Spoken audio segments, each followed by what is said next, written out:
Class 12th history एक ऐसा subject जिसे सुनकर ही ऐसा लगता है कि 14-14 घंटे पढ़ना पड़ेगा, बहुत ज़्यादा रट्टा मारना पड़ेगा, तब जाके कुछ समझ आएगा। लेकिन इसी हिस्ट्री के सब्जेक्ट में I got 95 out of 100 this year in my class 12th board examinations and all over पता है कितने परसेंटेज बने? 93.2%। Hi, this is Vidushi Sharma, welcome और welcome back to my channel. So क्या आपको भी लगता है कि हिस्ट्री जैसा सब्जेक्ट बहुत बोरिंग है? और क्लास 11th की हिस्ट्री तो चलो जैसे तैसे कट गई, लेकिन अब क्लास 12th में तो बोर्ड्स है, तो कैसे कटेगी?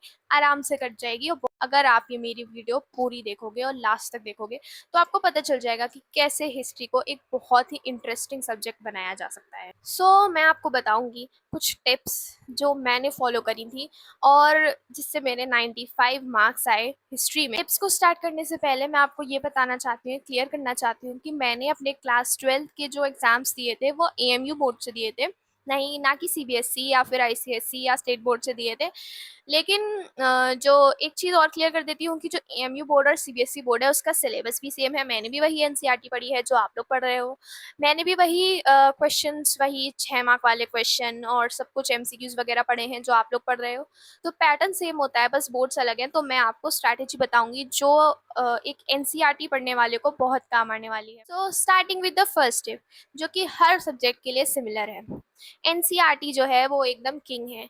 एनसीईआरटी को बिल्कुल नहीं छोड़ना है। किसी भी रेफरेंस बुक से पढ़ लो, किसी भी चीज़ से पढ़ लो, कोई भी सैम्पल पेपर किसी भी जगह से पढ़ लो, लेकिन क्वेश्चंस जो हैं वो एनसीईआरटी से ही बनेंगे। अगर आपने एनसीईआरटी नहीं पढ़ी है तो फिर कोई फ़ायदा नहीं है। मैंने एक रेफरेंस बुक हाँ रेफ़र करी थी, लेकिन जो मेन फ़ोकस था वो एनसीईआरटी पे था। तो एनसीईआरटी को तो छोड़ना ही नहीं है। एनसीईआरटी की एक-एक लाइन, एक-एक वर्ड अगर आप उसमें लिख कर आओगे ना, पेपर में लिख के आओगे, तो आपको एग्ज़ामिनर जो है वो पूरे मार्क्स देगा, क्योंकि कुछ वर्ड्स ऐसे होते हैं एनसीईआरटी के जो बहुत ज़्यादा इंपॉर्टेंट होते हैं। अगर आपने आंसर में लिख दो तो आपका आंसर एकदम परफेक्ट हो जाएगा।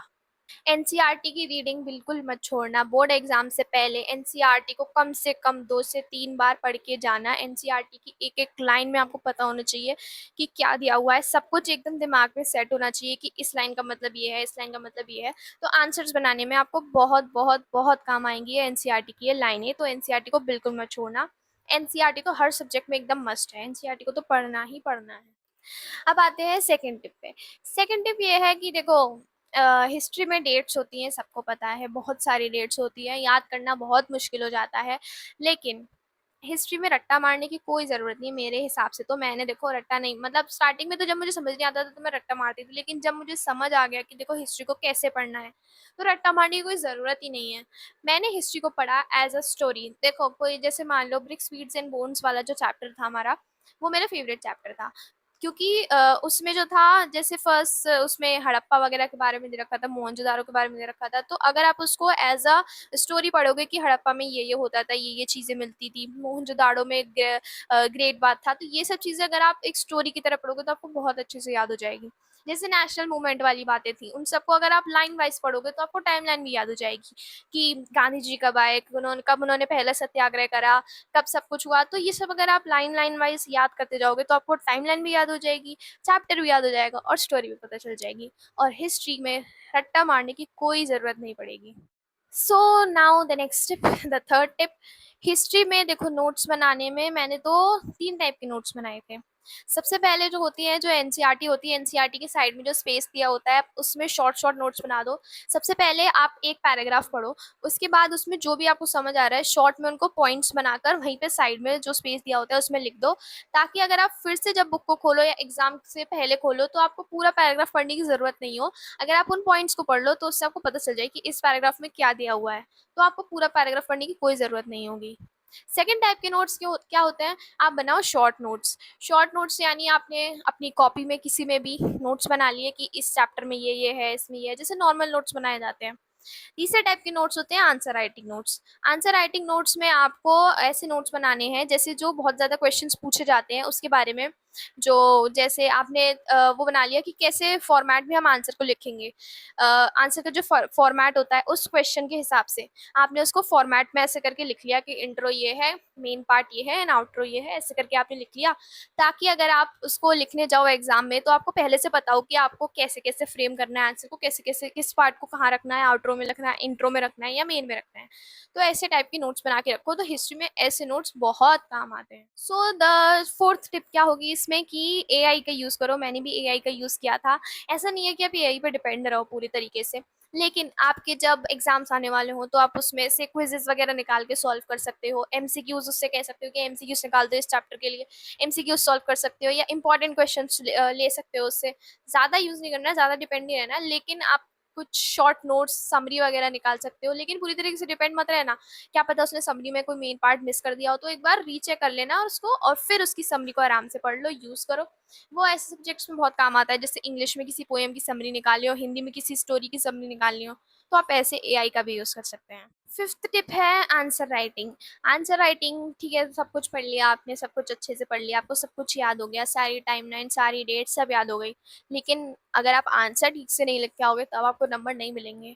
देखो, पैराग्राफ में आंसर लिखने से कुछ नहीं होता है। जब एग्जामिनर आपकी कॉपी को देखेगा और देखेगा आपने पैराग्राफ में इतना खिंच-पिच करके आंसर लिखा है, तो उसका पढ़ने का मन ही नहीं करेगा। हो सकता है उसका मूड खराब हो तो वो आपके नंबर भी काट दे। इसलिए आंसर को हमेशा पॉइंट्स में लिख के आओ। 6 मार्क्स का क्वेश्चन है तो मिनिमम 6 पॉइंट तो लिखने ही लिखने हैं। 1-2 पॉइंट आप एक्स्ट्रा लिख सकते हो, जैसे मैंने अब हमेशा, जैसे 6 मार्क्स का क्वेश्चन होता था, तो मैं उसमें 6 पॉइंट्स तो लिखती ही लिखती थी, और 1-2 ऊपर से पॉइंट्स और लिख देती थी। लाइक अगर मान लो, सबसे पहले तो मैं लिखती थी इंट्रो। इंट्रो लिख दिया, थोड़ा सा 1-2 लाइन का इंट्रो लिख दिया, फिर 6 पॉइंट लिख दिए, मेन जो पॉइंट्स थे, फिर आउटरो लिख दिया 1-2 लाइन का। तो ऐसे करके आपका आंसर अच्छे से फ्रेम हो जाएगा। तो एग्जामिनर जब आपके आंसर को देखेगा तो उसको लगेगा यार इसने तो बहुत मेहनत करी है, तो इसको अच्छे से, उसको नीट एंड क्लीन लगेगा वो, तो आपको पूरे मार्क्स देगा। Okay, so the sixth tip, ये बहुत इंपॉर्टेंट है, बहुत इंपॉर्टेंट। जो एनसीईआरटी की बुक्स में बॉक्सेस दिए होते हैं, हिस्ट्री की बुक्स में, लाइक सोर्सेज दिए होते हैं, सोर्सेज ब्लू बॉक्सेस होते हैं, ग्रीन बॉक्सेस होते हैं, कुछ वर्ड्स के मीनिंग होते हैं, इन सबको ज़रूर पढ़ के जाना, क्योंकि इनसे एमसीक्यूज और लॉन्ग आंसर क्वेश्चन भी बन जाते हैं, शॉर्ट आंसर में वो बन जाते हैं। ये कहते हैं इस वर्ड को डिफाइन करिए, और ये वर्ड जो होता है बॉक्स में गिवन होता है। अगर हमने बॉक्स नहीं पढ़ा होता है तो हमें लगता है यार ये तो था ही नहीं बुक में, लेकिन बॉक्स पढ़ना बहुत इंपॉर्टेंट है। बॉक्स से बहुत ज़्यादा क्वेश्चन आते हैं, एमसीक्यूज तो बहुत आते हैं। सिर्फ क्लास 12th में ही नहीं, सीयूईटी में भी मैंने देखा अभी कि बॉक्सेस से बहुत क्वेश्चन आए थे। और हाँ, ये पार्ट तो इम्पॉर्टेंट है। देखो, हमेशा खुद से पढ़ना, देखो, अच्छा होता है खुद से पढ़ना, सेल्फ स्टडी करना तो अच्छी बात है, लेकिन कभी कभी कुछ कॉन्सेप्ट समझ में नहीं आते हैं, क्या पता स्कूल वाले टीचरों से भी समझना है। सो ह्यूमैनिटीज़ वाले बच्चों की एक थोड़ी दिक्कत रहती है कि उनको समझ नहीं आता है कि ऑनलाइन किस टीचर से पढ़ा जाए, कौन सा यूट्यूब चैनल अच्छा है ह्यूमैनिटीज़ के लिए। तो मैंने ना ज़्यादातर अलग अलग यूट्यूब चैनल से पढ़े थे सब्जेक्ट, जैसे हिस्ट्री अलग, जोग्राफी अलग से और किसी और से, और अपना हिंदी किसी और से, इंग्लिश किसी और से, पॉलिटिकल साइंस किसी और से। सो मैं आपको बताती हूँ हिस्ट्री का बेस्ट यूट्यूब चैनल जिससे मैंने पढ़ा था और मुझे मिले 95 marks. So I studied from humanities वाला, स्क्रीनशॉट ले लो आप इसका या फिर लिख लेना कहीं पे, ह्यूमैनिटीज़ वाला यूट्यूब चैनल, जिसमें समीर सर पढ़ाते हैं history, and he is the best teacher for class 11th and 12th history. And उनकी जो है वन शॉट्स वगैरह, रैपिड रिवीजन और एमसीक्यू सीरीज़, और जो एग्ज़ाम से पहले सी वो कराते हैं वीडियोज़ वगैरह, वो जो मैराथन वगैरह कराते हैं, वो सब वहाँ पे दी हुई हैं वीडियोज़। वन शॉट प्लेलिस्ट में दिए हुए हैं उनके पुराने वन शॉट्स, वही देख लेना, बहुत बहुत हद तक आपकी हेल्प कर देंगे। अगर आपको 90 प्लस मार्क्स स्कोर करने हैं अपनी हिस्ट्री के क्लास 12 बोर्ड एग्जामिनेशन में, तो आपको 14-14 घंटे पढ़ने और बहुत ज़्यादा रात में पढ़ने और दिन भर पढ़ने रहने की कोई ज़रूरत नहीं है। अगर आप स्मार्ट स्टडी करोगे तो भी आपके मार्क्स अच्छे ही आएंगे। सो अगर आपको वीडियो अच्छी लगी और अगर आप अभी तक वीडियो में बने हुए हो, तो प्लीज़ प्लीज़ प्लीज़ चैनल को सब्सक्राइब कर लेना, वीडियो को लाइक कर देना, press the bell icon, and do comment कि आपको नेक्स्ट वीडियो कौन से सब्जेक्ट पर चाहिए। Thank you.